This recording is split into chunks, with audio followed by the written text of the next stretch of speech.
This week on Arizona Illustrated, Camp Naco, a historic Buffalo soldier base near the border, inspires a new generation of architects.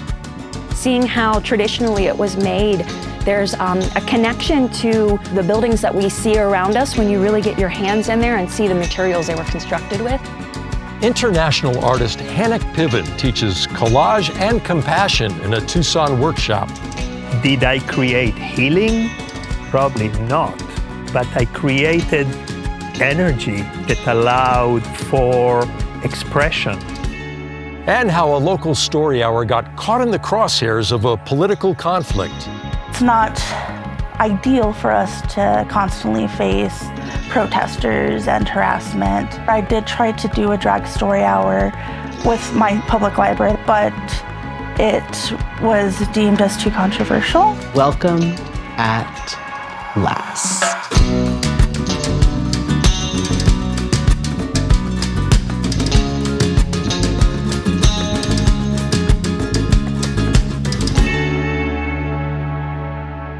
Hello and welcome to Arizona Illustrated. I'm Tom McNamara. One of the most endangered historic sites in the U.S. is Camp Naco. It's located between Bisbee and the border with Mexico. The camp was built for African-American Buffalo soldiers in the early 1900s. Well, now it's inspiring a new generation of architects from all around the country, and we join them to learn more.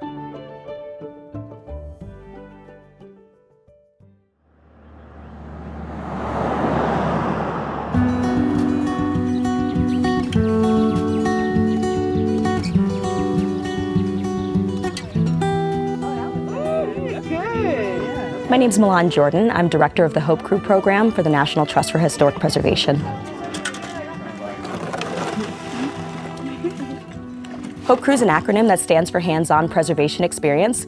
We were born 10 years ago to help repopulate the preservation trades. We do projects all around the country where we do short 2 to 6 week trades experiences. The one on the left is to go up and down and up.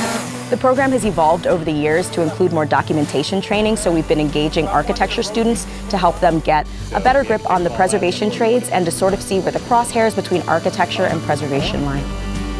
Are you taking a break?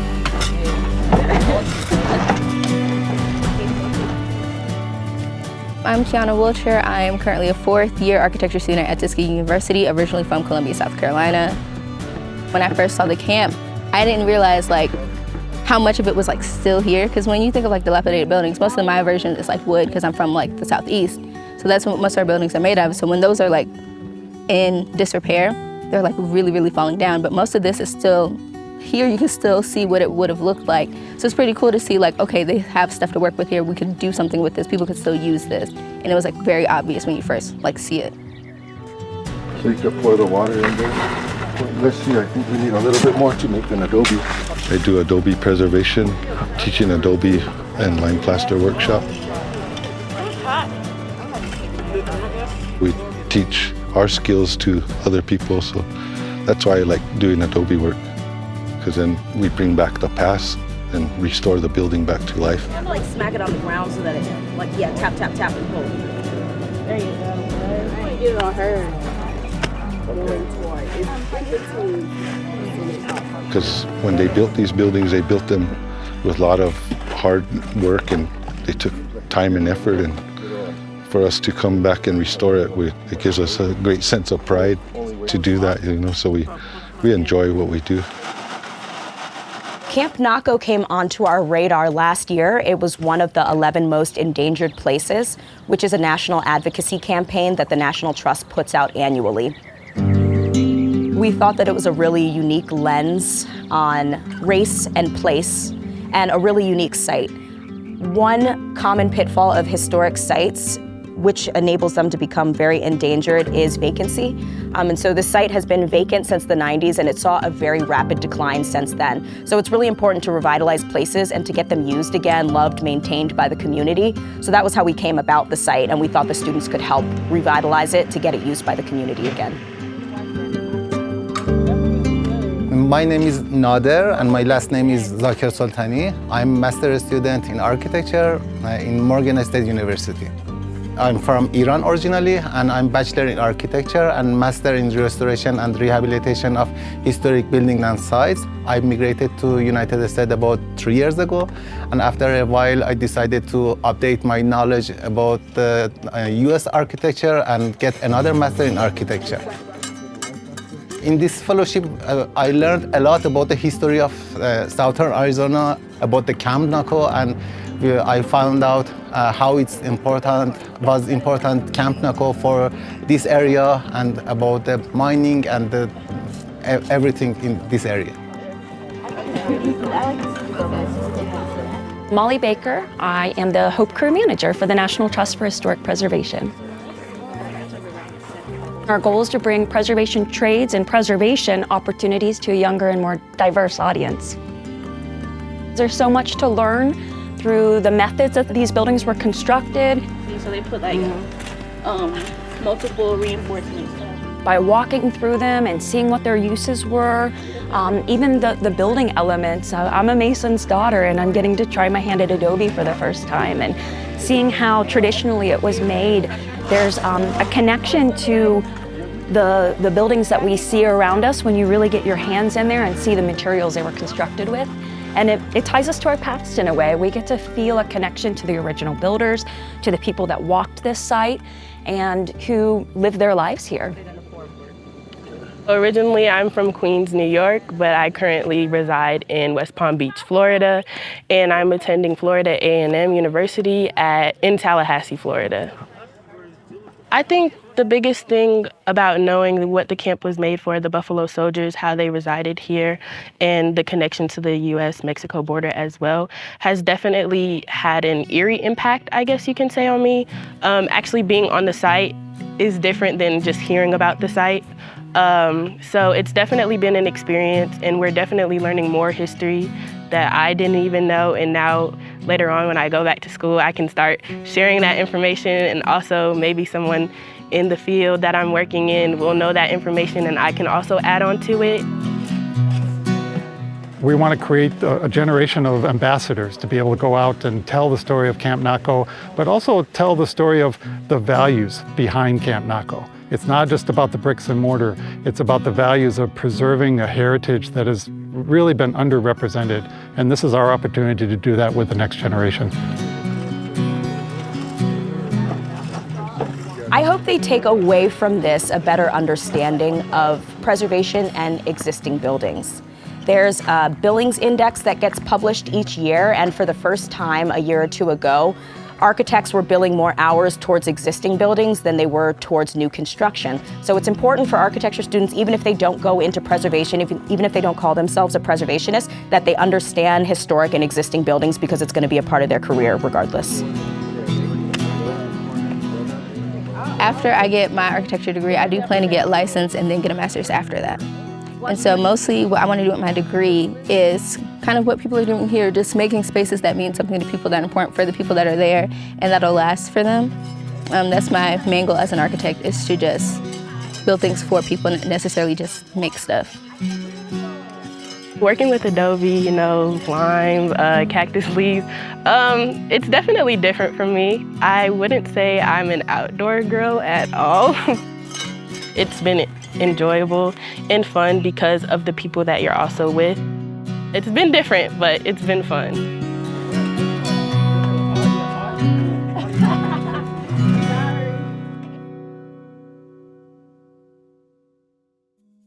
The international artist Hanoch Piven's unique approach to collage turns everyday objects into vibrant, expressive portraits. He recently held some workshops here in Tucson, inspiring people to learn how to treat each other with greater empathy and compassion in an often divided world.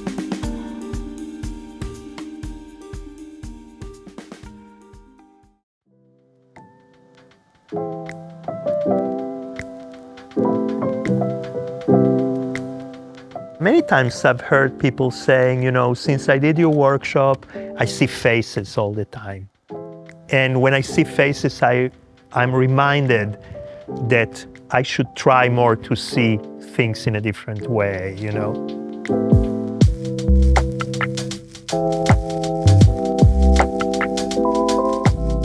first I recognize his style. So I was looking, it's like, oh, that's Piven. You like it immediately because it's playful. There's something there that plays with you, right? Be it Barack Obama or Einstein, Freud, but how did it make it? It's a game, right? It calls you to kind of, let's have a dialogue. This is, I think, my 4th day in Tucson, and I was very lucky to spend 3 days here before I started to work. The workshop is very simple, right? He just gives an introduction. We are going to be using art only as the tool through which we communicate. Go find your own voice or your own journey to create a portrait. Kind of the fiesta starts. Choose just 3 objects, okay? I got some bone direct jars of marble. I tell them, don't worry, you don't have to create or be creative. Just pick an object that tells something about you. And then the person created a metaphor. So they're already being creative. And then they're really proud. And then the person that 5 minutes earlier told me I'm not creative is really proud of her metaphor or his metaphor. Said, no, look how this object symbolizes something. At the center of each table, you have objects that represent your strengths, challenges that each one of you have met, and dreams that you have for your community. First of all, the power of the workshop is that within a minute, it manages to get people that said they're not creative to be engaged in using art to talk about themselves. Or maybe see if this could help you, maybe write it on under the hair there or something like that. Art is first and foremost a means of communication. The cavemen that made the cave painting were trying to communicate something. It's a medium that allows us to be together, to collaborate, to laugh together. So it's in itself a warm medium that brings something else in the human behavior. Over the years, I've created workshops for families. Sometimes they might disagree, but within the little board of the art creation, they find ways of getting along. I've created workshops in which Palestinians and Israelis work together. Jews and Arabs in Israel, they somehow were friends. And they created something that allowed to represent one narrative and another narrative as well. This is a way to look at the world in a fresh way and not to be dependent on what they tell us all the time. And part of the conflicts are created by manipulation of the masses by people that are experts in telling us what to think, telling us how to behave, and the media implants constantly. And the same happens on the other side. The two societies have been totally polarized. This is such a dark time that maybe these voices almost cannot be heard. Did I create healing? Probably not. But I created energy that allowed for expression. Art was just there, a service for processing and telling what is unmentionable, maybe with words. Oh wait, now from this one? It's difficult times, but he would keep on doing what he's doing, and he could stay in his studio. It's his choice of going out there and spreading his talent and point of view in peace, right? In between Palestinians and Israelis. In a society that the media was very polarizing and people were speaking with lots of anger and hatred towards the other side, I did not hear that hatred there. I heard truth. I heard human truth of a person that is dealing with the worst thing that could have happened to them. Because when you see truth, you feel power. And when you are exposed to lies and to manipulation, you feel weakened. Really, when we make art or when we observe art, we are free. We are free to think for ourselves. There is no right or wrong. There is no punishment. Creating art many times is in itself an act of resistance. I think the big lesson that I learned making art is that life is more important than art. Is that art is a teaching tool for life.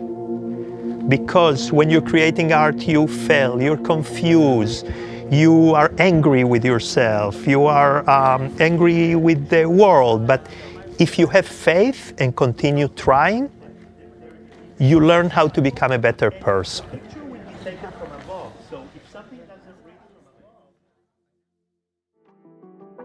In Arizona, drag story hours have been met with protests, threats, and even violence. Now, supporters say it began as an inclusive celebration of self-expression and literacy, but it has increasingly become a political battleground. So next, we explore the roots of the controversy and what it means to the future of LGBTQ+ representation in our state.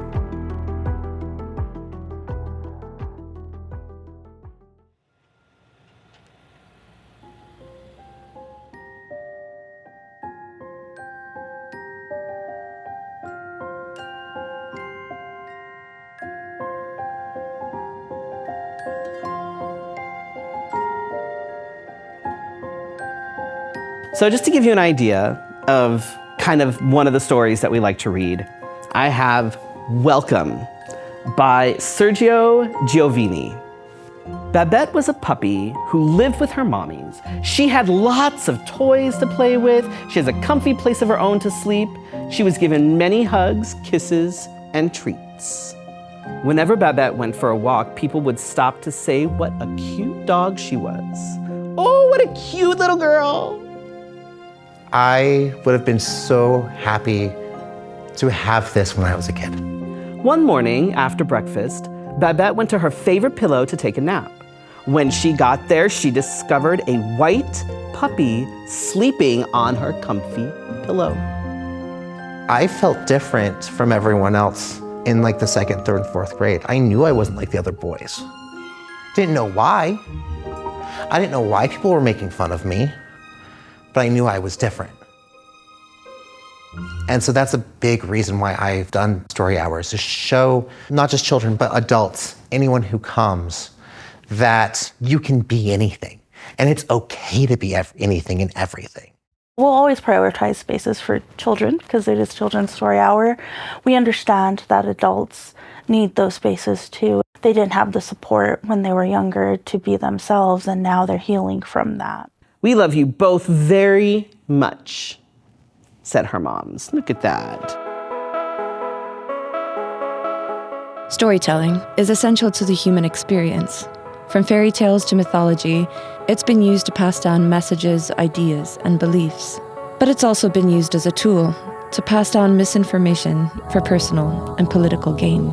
PolitiFact, an American nonprofit established in 2007, and other journalist organizations specialize in fact-checking statements by politicians, candidates, and interest groups. Their work highlights how misinformation is frequently weaponized by both sides of the political spectrum to influence public opinion. And these include many false claims about the LGBTQ+ communities. And this is how Drag Story Hour, an organization which started as a way to promote reading comprehension and identity acceptance to kids, became the focus of an ideological divide. At the Adams Morgan Community Center in Washington, D.C. recently, parents and their tiny tots sat patiently, riveted by a storybook and its reader. He shuffled into Bear's room. Drag Story Hour was falsely accused of hosting sexually explicit performances in front of children, resulting in real-world consequences like threats and doxing. This video posted online by the right-wing group Turning Point USA shows members confronting an Arizona State University professor, David Boyles, a co-founder of Drag Story Hour. The clip ends with the professor pushing the camera, portraying him as aggressive. You would like to see a different America exist where little boys are sodomized by people like you, right? Hey! But another angle from police surveillance footage shows a different context. Following the attack, ASU President Michael Crow condemned Turning Point and further emphasized the need to protect faculty from their watch lists that claim that these professors discriminate against conservative students. The two members of Turning Point USA later admitted to assaulting the professor and agreed to enter a diversion program, a form of pretrial sentencing to remedy behavior and allowing them to avoid convictions. The framing and editing of Turning Point's video were intended to elicit an emotional reaction from viewers, and this provoked threats to groups like Arizona Drag Story Hour, who had to adapt for safety. And for this reason, AZPM could not film a Drag Story Hour reading due to concerns that participants would face threats. It was about 5 minutes to start to where we were informed of the bomb threat, and at that moment in time, we needed to keep our audience safe. I needed to keep my people safe. We had to regroup and we had to look at the different avenues of safety and security, which we've been doing for the last year. My partner also volunteers with Drag Story Hour, and last year there were a few months there where things were pretty bad. Things were very heightened as far as the threats and the harassment and things that we were getting. And there were times that we would have to discuss, okay, well, do we both go to this event? What if something happens? Violence against marginalized communities, LGBTQ+, immigrants, and racial minorities is rising with the increase of hate speech, leaving vulnerable communities at even greater risk. In 2022, anti-LGBTQ hate crimes surged, with reports based on sexual orientation rising by nearly 14%, and those based on gender identity seeing a 33% jump. Just a year earlier, in 2021, about 16% of hate crimes were targeted due to their sexual orientation. It's not ideal for us to constantly face protesters and harassment. I did try to do a Drag Story Hour with my public library, but it was deemed as too controversial. What I don't think they understand is you can try and get rid of all of these things, but the fact of the matter is trans individuals have been around since the beginning of time. In 2023, the Trevor Project surveyed LGBTQ+ youth and found that 1/3 reported poor mental health due to anti-LGBTQ policies. In 2024, 530 bills were introduced in the US, including 11 in Arizona. Although the amendment removed that specific call out to drag shows and drag performances and replaced it with the term sexually explicit, the intent of the bill is still primarily to target drag shows and drag performances. Madam Chair, the intent of the bill is to explicitly target, if you want to use that language, sexually explicit drag shows and drag show performers. And again, none of us in here want to regulate drag shows. While some drag performances may be sexualized, these are isolated and separated from Drag Story Hour, which focuses primarily on reading comprehension. With some proponents for Drag Story Hour arguing that legislators will try to conflate sexually explicit content with the work storytellers do and lean on vague legislation for their own motives. Having to constantly fight against legislation that does not allow us to be our authentic self, that is a very tiring activity. But once we start to oppress, censor, and marginalize other communities, it's just going to make it easier to oppress the next vulnerable community. This discrimination is intensifying. The United Nations states that misinformation and hate speech can contaminate our information landscape, threatening social progress. Yet politicians and interest groups continue to use hateful rhetoric and divisive language to gain support, contributing to an environment where real harm follows. Things like Drag Story Hour and Pride and anything that has to do with that visibility is so important because kids need to see that there are people out there that are like them. Babette was all by herself. She watched Moby playing with her toys and she felt sad. We are not just surviving, but we are thriving. And that life is good despite the stuff that we kind of have to fight against sometimes. If I stop doing things because I'm scared, those people win. That's the time to do it. And that's when things are important, is when things are scary. When people think of drag, they think of illusion. When I'm out of drag, I look like a pretty normal person, but I do look completely different. I change the shape of my face, like this. It's where there is transformation, and I don't look like myself anymore. And Moby and Babette were safe in the arms of both moms. Praise Babette. Good girl, Babette, good girl. Teaching kids that it's okay to be different, and visibility is good, inclusivity is good, and literacy is good. Literacy, that's all, just reading and reading comprehension. She walked over, laid down next to Moby, and they napped, cuddled together on their comfy pillow. And Moby sighed, welcomed at last. The end. Like what you're seeing on Arizona Illustrated? Then connect with us on social media for even more Arizona Illustrated. Meet our team, go behind the scenes of Arizona Illustrated location shoots, see exclusive bonus content from our segments, and find out the stories behind the stories. Got an idea for the show? A comment or question? Let us know. Like, follow, and subscribe to Arizona Illustrated on Facebook, Instagram, and X. Before we go, here's a sneak peek at a story we're working on. The selflessness of veterans like you who answered our nation's call to serve during World War II defines the true character of our greatest generation. We remain forever indebted to all those who have worn the uniform and have sacrificed beyond measure for our cherished freedoms. On behalf of a grateful nation, I send you my best wishes to you on this special day. Sincerely, Joe Biden.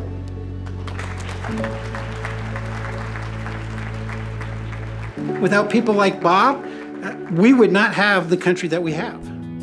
Thank you for joining us here on Arizona Illustrated. I'm Tom McNamara. We will see you again next week.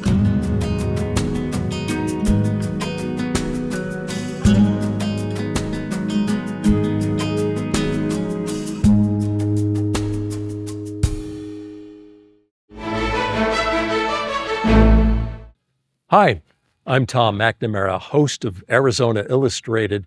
Thank you for watching this entire episode of our show here on YouTube.